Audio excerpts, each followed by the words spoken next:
afternoon, everybody. It's Wednesday. It's time for Today in Media. That means that we're going to take a look at the 5 most foolish takes in our media today. I'm joined with the amazing Amber Athey. She's an absolute rock star, and she's going to help us. She's going to help me break down what we're looking at. So, first, let's start with Shep Smith, an interesting choice over at Fox News. First, the Clinton State Department had no power to veto or approve that transaction. It could do neither. Here's how it does work. By law, when a foreign company wants to buy anything with potential national security implications, an interagency committee of the federal government must approve it. The committee was given a broad mandate under President Reagan to advise the president on foreign investment transactions. All right, so Shep just broke down the Uranium Scandal, and that is the allegation that the Clinton Foundation received a decent amount of cash from some Russian billionaires, and in exchange, Hillary Clinton, while Secretary of State, approved the sale of 1/5 of American uranium to a Russian company. Amber, what doesn't make sense about Shep's takedown? Well, basically he has this 3 to 5 minute news segment talking about all of the facts surrounding the case, but he leaves out that the FBI was launching an investigation into Russian officials using bribes to try to gain power in the U.S. uranium industry. And then he also just leaves out the fact that this is clearly, even if there is no quid pro quo here with Hillary Clinton and the Clinton Foundation, there is unethical behavior in the sense that she was presented with a conflict of interest and didn't recuse herself from this deal. I think what annoys me the most about the entire uranium, a call for a special counsel and all of that, that's probably premature and going too far. But the fact is, if the Clinton Foundation and if the Clintons themselves had instituted any sort of best practices whatsoever, we would not be sitting up here and talking about the sale of American uranium, potential bribery involving a former president and a Secretary of State. Bob Woodward of the Washington Post put it best right before the election. They said, Bob, what does this look like to you? He shrugged. He said, this is corruption. That's it. At the end of the day, corruption, the appearance of corruption, erodes our democratic institutions. And this is what we have today. Over a year later, we still don't really know what happened with this deal. But let's move on next to Ryan Lizza, a New Yorker writer and a CNN political analyst who had this to say about the president's mental state. But I think when he does something, he gets very agitated if he does not get an outpouring of support and acclaim. Sometimes, my title here is political analyst, sometimes you need a psychological analyst for Trump. Wow, yeah. So Ryan Lizza seems like he's speculating an awful lot there.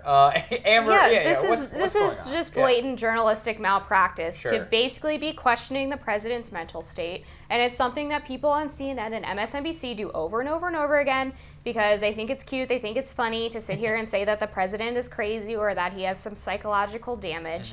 And it's not something that journalists with ethics are supposed to be doing. Yeah, actually, if I recall, the American Psychiatric Association specifically came out and said, we are not going to diagnose somebody after we've never met that person based on rampant speculation. Despite all the people out there who are going on TV and who are like body language analysts, and they're like, oh, the president is clearly insane. And then, you have the Washington Post who will have like 20 sources on background speculating as to the president's mental health. I think it's pretty, people came after Trump throughout the entire election for questioning Hillary Clinton's health. And then here they are rampantly speculating about the president of the United States and his mental fitness for the office. It's absolutely amazing. But let's also look at a very undercovered story that happened this week. Amber is going to break it down for us, but she covered it for the Daily Caller. Yes, so a Democrat running for Congress in New Hampshire, his name is David Alcon, was arrested on Friday on a felony stalking charge. A woman accused him of texting her somewhat threatening, frightening messages saying he was in love with her, he wanted to have children with her, and he sent some lewd messages, think Anthony Weiner. Wow. The scary part of this is he was actually convicted in 2007 on another stalking charge where he broke into his ex-girlfriend's house and was found passed out with the house alarm going off.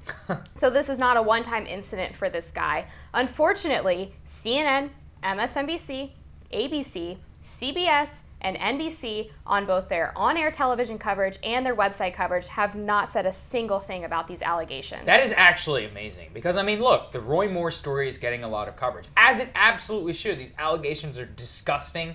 But at the same time, if we're looking at another candidate who is accused of stalking, has a history of this type of behavior that's proven in a court of law, and it is not covered anywhere but here and a few other outlets, that's journalistic malpractice. If you claim to be standing up for the victims of sexual assault and of harassment like this, then this is absolutely a story that merits attention, and we would love to see that over at the mainstream media outlets. But we're also going to go next to the Associated Press. And so this has to do with the FBI hate crime statistics that were recently released. And there were some pretty shocking results out there. Unfortunately, the spin that most people decided to go with was that hate crimes have spiked. And it's like, yes, obviously that's horrific and bad, but let's dig a little deeper into the data. And what do we see when we do that, Amber? Sure, there's a couple of things that the AP failed to leave out. Well, first off, hate crimes increased about 5%, which is about as expected. Sure. It's not the huge spike that people are purporting it to be. At the same time, though, anti-white hate crimes jumped nearly 20%, which makes them the fastest growing category of racially motivated hate crimes in the country. Plus, the Associated Press actually told an untruth in this report because they claim that hate crimes against black people increased when they actually fell by 3 offenses. Wow, so I mean, that is shocking. And obviously this data is complicated, for a lot of reporters who don't have any actual bad data experience. But if we have to dig into the numbers there to see what's happening, and instead of trying to cast a false narrative, if anti-white hate crime is up, then that is despicable. Anti-Islam hate crimes are also up. That is repulsive and despicable. And black hate crime has stayed flat. These are all things that we need to look at that merit inspection. And instead of trying to cast a general narrative, we need to look at where these things are happening so that we can condemn all perpetrators of hate crimes. But next, we're going to go finally to my favorite story that I honestly did not even know about until Amber alerted me to it, which is CNN coverage of a dog's ear infection. And that is not a joke. Check out what's in the ear of a beagle in Britain named Chief. Brace yourself. Some howled with laughter. It's a spitting image, isn't it? Others found it violently upsetting. Owner Jade Robinson was taking photos of her beagle's ears to give to the vet because Chief had an ear infection. A friend first noticed the resemblance.